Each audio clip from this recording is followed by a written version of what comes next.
അതുപോലെ ഇപ്പോൾ robotics artificial ഇൻ്റലിജൻസിൻ്റെ കാലിക്കാണ്, അതൊരു ട്രെൻഡിങ് ആയി മാറിക്കൊണ്ടിരിക്കുകയാണ്. അപ്പോൾ അതിൽ ഇപ്പോൾ സാറ് മിക്കവാറും ഹാർഡ്വെയർസുമായിട്ട് നമ്മൾ ഇലക്ട്രോണിക്സുമായി ബന്ധപ്പെട്ടൊക്കെ ഒരുപാട് സംസാരിക്കുന്നതാണ്, അതുമായി ബന്ധപ്പെട്ടുള്ള ബിസിനസ് കാര്യങ്ങളൊക്കെ ചെയ്യുന്നതാണ്. അപ്പോൾ ഒരു ഇലക്ട്രോണിക്സിൻ്റെ അതിൻ്റെ അല്ലെങ്കിൽ ഹാർഡ്വെയർസിൻ്റെ അതിൻ്റെ ബേസിക്സും കാര്യങ്ങളും നമ്മുടെ കുട്ടികൾ ചെറുപ്പത്തിലെ മനസ്സിലാക്കേണ്ടതിൻ്റെ ഒരു ആവശ്യകതയും കൂടി ഒന്ന് സാർ പറയാമോ? ഇന്ത്യയെ അറിയപ്പെടുന്നത് ഒരു സോഫ്റ്റ്വെയർ മേഖലയിലെ വലിയ കമ്പനിയായിട്ട്. അപ്പോൾ AI ആവട്ടെ, മറ്റുള്ള എന്ത് കമ്പ്യൂട്ടർ സോഫ്റ്റ്വെയർ ആണെങ്കിലും കമ്പ്യൂട്ടർ ഡിവൈസ് ആണെങ്കിലും അതിന് സോഫ്റ്റ്വെയർ മാസ്റ്റേഴ്സാണ് ഇന്ന് ഇന്ത്യ. ചൈനയെ സംബന്ധിച്ചിടത്തോളം ചൈന എന്ന് പറയുന്നത് ഹാർഡ്വെയറിൽ അവർ മാസ്റ്റേഴ്സ് എന്നാണ്. അപ്പോൾ ലോകം അറിയപ്പെടുന്നത് അങ്ങനെയാണല്ലോ. അപ്പോൾ ഇവിടെയാണ് ഏറ്റവും വലിയൊരു സാധ്യത ഇന്ത്യയിലുള്ളത്. സോഫ്റ്റ്വെയറിലെ മാസ്റ്ററായ നമ്മൾ ഹാർഡ്വെയറിലും കൂടി ഒന്ന് കൈവച്ചാൽ അത് ഇനി വളർന്നു വരുന്ന യുവതലമുറകളും കുട്ടികളും ഈ മേഖലയിലേക്കൊന്ന് ശ്രദ്ധിച്ചാൽ വലിയൊരു വിപ്ലവം ഉണ്ടാക്കാൻ പറ്റും നമ്മുടെ ഭാരതത്തിൽ എന്നാണ്.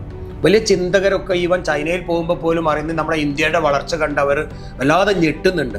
അപ്പോൾ ഇവിടെയാണ് ഏറ്റവും നല്ലൊരു വളർന്നു വരുന്ന യുവതലമുറക്ക് ഈ ഹാർഡ്വെയറിൽ ഒരല്പം എക്സ്പീരിയൻസ് ആയാൽ പല സാധനങ്ങളും ചൈനയിൽ നിന്നും കൊണ്ടുവരാൻ ഇന്ത്യയിൽ തന്നെ നിർമ്മിക്കാൻ പറ്റും. ആ രംഗത്ത് ഇന്ത്യ മുന്നേറിക്കൊണ്ടിരിക്കുകയാണ്. ഏറ്റവും നല്ല പ്രത്യേകത പറയും, നിങ്ങളിപ്പോൾ സോഫ്റ്റ്വെയറിൻ്റെ പറഞ്ഞല്ലോ, സോഫ്റ്റ്വെയർ ഉണ്ടാക്കിയാൽ ഒന്നുണ്ടാക്കിയാൽ 1 കോടി കോപ്പി ഉണ്ടാക്കാനും ചിലപ്പോൾ ആ ഒരു ഒറ്റ സോഫ്റ്റ്വെയർ മതി. അവിടെ തൊഴിലാളികളുടെ എണ്ണം കൂടുന്നില്ല, മറിച്ച് 1000 റോബോട്ട് ഉണ്ടാക്കണം, അല്ലെങ്കിൽ 1000 കളിപ്പാട്ട് ഉണ്ടാക്കണം, അല്ലെങ്കിൽ 1,00,000 ഡിവൈസ് ഉണ്ടാക്കുമ്പോൾ അവിടെ 1,00,000 പീസ് തന്നെ ഉണ്ടാക്കണം, കൈകൊണ്ടോ മെഷീനോണ്ടോ ഉണ്ടാക്കണം. അത് കോപ്പി എടുക്കാൻ പറ്റില്ല. അപ്പോൾ ഹാർഡ്വെയറിൻ്റെ സാധ്യത അനന്തമാണ്.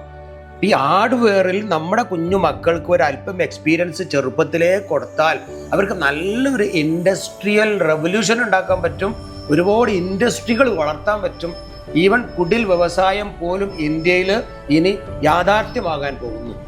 ഇപ്പോൾ ഇന്നും ഇന്നലെയൊക്കെ കേട്ട വാർത്തയൊക്കെ ഒരു വീട്ടിലിരുന്നു കൊണ്ട് കുഞ്ഞു വ്യവസായം തുടങ്ങുക എന്നുള്ളതാണ് നമ്മുടെ ഗവൺമെൻറ് ഒക്കെ മുന്നോട്ട് വെച്ച്. നിങ്ങൾ വായിച്ചിട്ടുണ്ടാവും പേപ്പറിൽ അല്ല, ഇന്നും ഇന്നലെയും അതൊക്കെ പത്രങ്ങളും TV ചാനലും നിറഞ്ഞു നിൽക്കുക. സാധാരണ ഒരു വീട് നമുക്കൊരു ഇൻഡസ്ട്രി ആക്കാം, ഒരു കുടിൽ വ്യവസായം ആക്കുക, നല്ലൊരു സംരംഭം സ്വന്തം വീട്ടിൽ നിന്ന് തുടങ്ങാം.